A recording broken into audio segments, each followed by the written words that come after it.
Hickok 45 here, or is it? Could be the Schofield Kid. Look at that. Yes, sir, Bob. Drew first blood.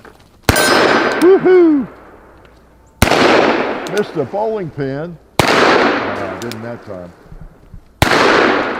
Oh, making it leak out. I think it's empty. Yeah, 5 rounds. The old Schofield. It's a 38 special. Yep, 38 special, and it's pretty special because the Schofield's pretty interesting. So let's take a look at it. Every dealer's having trouble as we film keeping stock up, but I found this and ordered it, so borrowed it. Pretty cool because I have one, you know, in the 7-inch, and thought this 5-inch was pretty neat and a different chambering. Yeah, be fun to shoot and try it out. 38's very, very popular in cowboy action shooting. I'm sure that's part of the reason they're, you know, chambering it in that. So let's shoot something. You want to? Let's shoot it again. So yeah, the old Schofield, based on the number 3 Smith & Wesson. You know, George, I think it was Major George Schofield, collaborated with Smith & Wesson to change the latch on it. You know, the number 3 had a latch that was built up here on the barrel, more or less, as you call that, and you kind of lifted up on that to open it up. It was a little bit more of a two-handed operation. And for cavalry, George Schofield highly recommended this, kind of designed it, I think, and Smith & Wesson. I'm not sure who all did most of the design work, but his idea was to make it more convenient for somebody on horseback with one hand to, you know, empty it and then load it. It's still going to be awkward on horseback, I guess, to load anything, but so that was the change. But I think they just made it for a couple of years, and they got an Army adoption and everything with it. So anyway, and it shot the 45 Schofield round, which was a short 45 Colt. Okay, so today most of them are chambered in, you know, 45 Colt, like this one, mine, and the you know, 38 special. Oh, what, 44-40 maybe, and that kind of thing. And you can shoot 45 Schofield in them. It's just a shorter cartridge, okay? And I'm not sure what all chambers you have. Now this one, of course, is 5-inch. That's what's a little different about it. And it's available, I think, in 45, 44-40 maybe, 38 special, based on the barrel length, okay? So this is pretty handy little length. And I'm going to shoot again, can I? Let's shoot, what did I shoot that? I don't know. Well, let's shoot these old lead bullets. These are classic 38 special. Pretty cool. I'm gonna load 5, okay, just out of habit, and do that. I have a tendency with these, I want to put 6 in. I mean, I could on the range, but one thing about the Schofield action, it's a little weird, and for that reason, I like to put 5 in, and then make sure you know the cylinder's turning right and all that. All right, let's shoot. Let's smoke a little pot. Start things off right. Yeah. Am I getting dirty already? Boom. Yeah, that's better. And let's hit that 2-liter on top of the tree. Whee, there you go. Nice. Should be empty. We created a fountain. Pretty nice. All right, we've been out here shooting it before the video, so hope we don't get too dirty. These are really desirable for a lot of people, the shorter barrel Schofield, because it seemed like for a long time that was the only length you found. But I think back in the day, some outfit bought a bunch of these surplus, you know, because the Army, it didn't last all that long in the military as an adoption, and forget the name of the company, but they bought a bunch of them, surplus, and they cut them down to 5-inch barrels, I believe, and they sold them, most of them, I think, to Wells Fargo. So you'll see these called the Wells Fargo model sometimes. I don't think Cimarron calls it that, but there are Wells Fargo models in this. And I think if you actually found one that Wells Fargo used, somebody, you know, working for Wells Fargo, and I think they had Wells Fargo on them, maybe on the grips or whatever, and if it was really authentic, it would probably be pretty valuable. But a much handier size if you're going to carry it, no doubt about that, right? So pretty cool. Schofield is so different. That top brake, probably not as strong. That's always been one of the, you know, criticisms of a top brake firearm. And it's one reason, if not the main reason, that Smith & Wesson, Colt, and everybody went to a side, you know, where the cylinders come out the side of the gun, so you have a solid piece. The frame and all this is one, and it just lasts longer. It doesn't shoot loose, and that's what everybody went to, right? But I still like a top break. I think a lot of people do. They're pretty cool. Most of the cartridges you see these chambered in are not like magnums. You're probably not going to find a Schofield chambered in 44 Magnum, for example.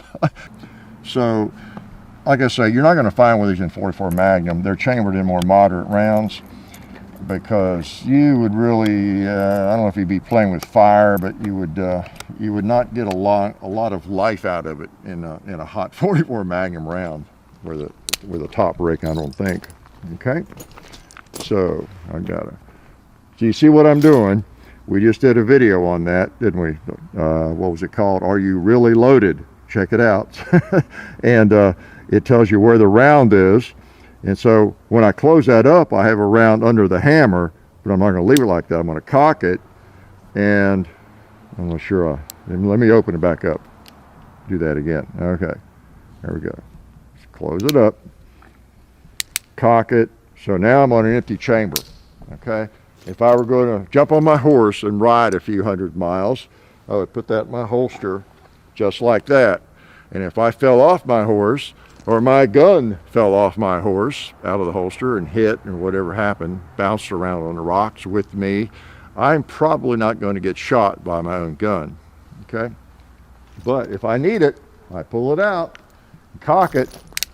I should be bringing a round up under the hammer, like right there. And there's a Desperado down there, right there. Yes, put another one on him.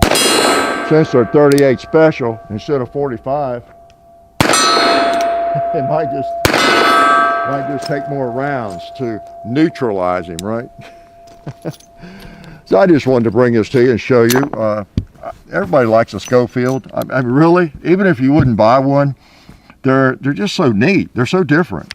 Look at that. I mean, it's just such a different kind of animal, whether it's in the long barrel, you know, or the short. You can see the, oh, this is a 45 Colt. And of course, again, they weren't ever chambered in 45 long Colt, but pretty cool. They're just neat. I don't shoot it as much as my 45, you know, my Colt single action Armies, or even my new service revolvers chambered in 45 Colt, or anything else. But every now and then, I just like to get them out and enjoy them, because they're so unique. They really are. They don't even feel as good to me. The grips are just really different, but they're fascinating. They're different. Okay, let's see. Let's shoot some. Let's see if it'll feed hollow points. You want to? I think these are hollow points. Yeah, let's see if it'll feed them. Okay. So we'll try those. You always want to check your firearm and make sure it'll feed the hollow points up the ramp before you carry them for self-defense, which does not apply for this handgun, right? Some of you fell for it, I bet you. So this would be good defensive ammo. Okay. All right, let's line him up, close him up, cock it. Now it's on an empty chamber. See what I mean? And let's see, we got a couple. Let's just hit one of those red 2 liters. I might have to get a little closer. All right, like right here. All right, let's see if we can pop the gong. You want to?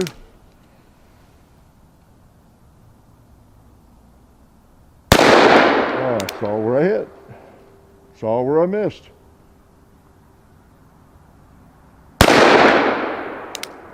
I didn't see that one. All right. I think I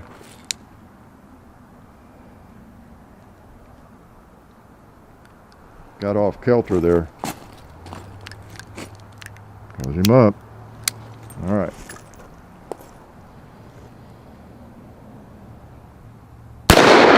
Oh, close. This one's going to hit it. I think I was holding too low. I'm going to bring it up. I don't know where I hit. I didn't hear it. So you got to watch the cylinder on that one. I don't know if that's unique to this one or what. I don't seem to have that with that one. Let's try that again. Let's put some more of those hollow points in there. I am determined to hit the gong with a hollow point. and see if it will go through the gong. What do I do, lose a ring? Okay. All right, so, yep. So I'm pulling the hammer all the way back. Okay. You might have seen this in the Sunday shoot around fairly recently. And I was messing with the cylinder there too. But I've been shooting it, and it seems to do okay if I hold my mouth right. All right. I am going to hit the gong if I have to walk over there and shoot at it from 20 feet. You'll just have to wait on me, okay? While I hike over there.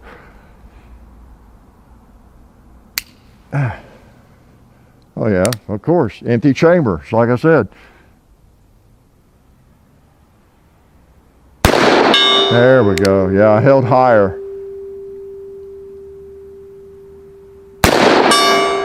And plus there's another thing I did not do that made me help me hit it. I did not flinch. I can flinch with the best of them sometimes. I'm sorry.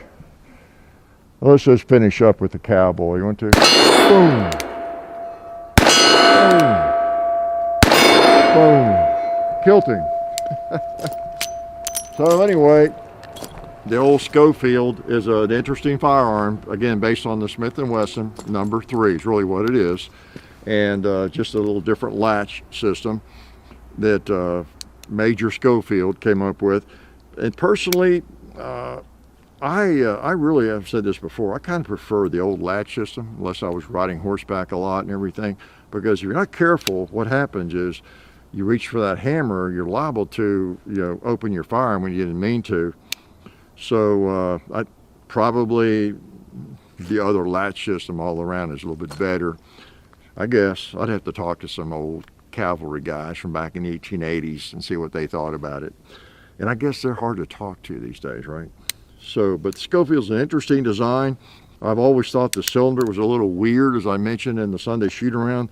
They always seem like they're too freewheeling, and they're not on that one. And the other one I had several years back, the Navy Arms, they just don't have that same. They don't inspire that same confidence or something, just clicking into place like a bank vault or something. They just seem, they're so quiet. Almost seems to turn either direction. So I never trust them, but they tend to work most of the time. So anyway, the 5-inch Schofield and 38 Special Cimarron, it might be just what you've been looking for, because you want less recoil, or you want a cartridge that's less expensive to shoot, maybe easier to find. Maybe you load it, you have a lot of them. Maybe you're involved in cowboy action shooting, and 38 is really has become very, very popular in that for a long time. So there it is, 38 Special. And it does make for a hefty gun. I didn't weigh them, but it almost feels heavier than that 45 Colt. And that's what you get. Okay, here we come. Here I go, bragging, showing off my my PhD in physics again, okay? Science. You have a smaller caliber, and it makes it a heavier gun. Right, it does, if you didn't know that. Why? Come on, barrel is thicker, more steel.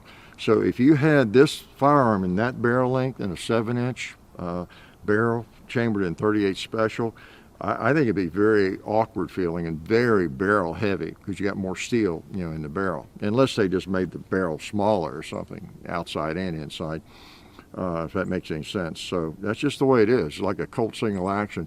If you have a 7.5-inch Colt single action and it's 38, they don't feel as good to me. They don't balance as well, okay? Too much steel out there in the barrel because of the small caliber, all right? So no charge for that, just thought I'd pass that along. I'm glad you came out today. We appreciate you supporting the people that support us and coming to watch. We're just so glad you're here. We really are. Life is good. Alright. It's a long walk from where I had to shoot that. Oh man. Oh hey, didn't see you guys there. Since you're here, I want to let you know about our friends over at Talon Grips and Ballistol, talongungrips.com. Check out everything they have over there. You can get lots of different grips, the stick-on grip textures for your handguns and rifle grips, so go check them out. Also, Ballistol, they're a firearms lubricant or anything else you might need lubricating. It's water soluble and non-toxic. Been using it on the compound and cleaning all of our guns. It's a cleaner and a lube for over 10 years. So Ballistol, Talon Grips, definitely check both of those companies out. And also, while you're on the internet, don't forget to go to hickok45.com. You can also find us on Facebook, Hickok45, Twitter, Hickok45, Instagram, The Real Hickok45, and also I have an Instagram page where I post behind the scenes stuff and different things like that. John, John _ HICKOK45 on Instagram. And the next thing you have to do is watch more videos.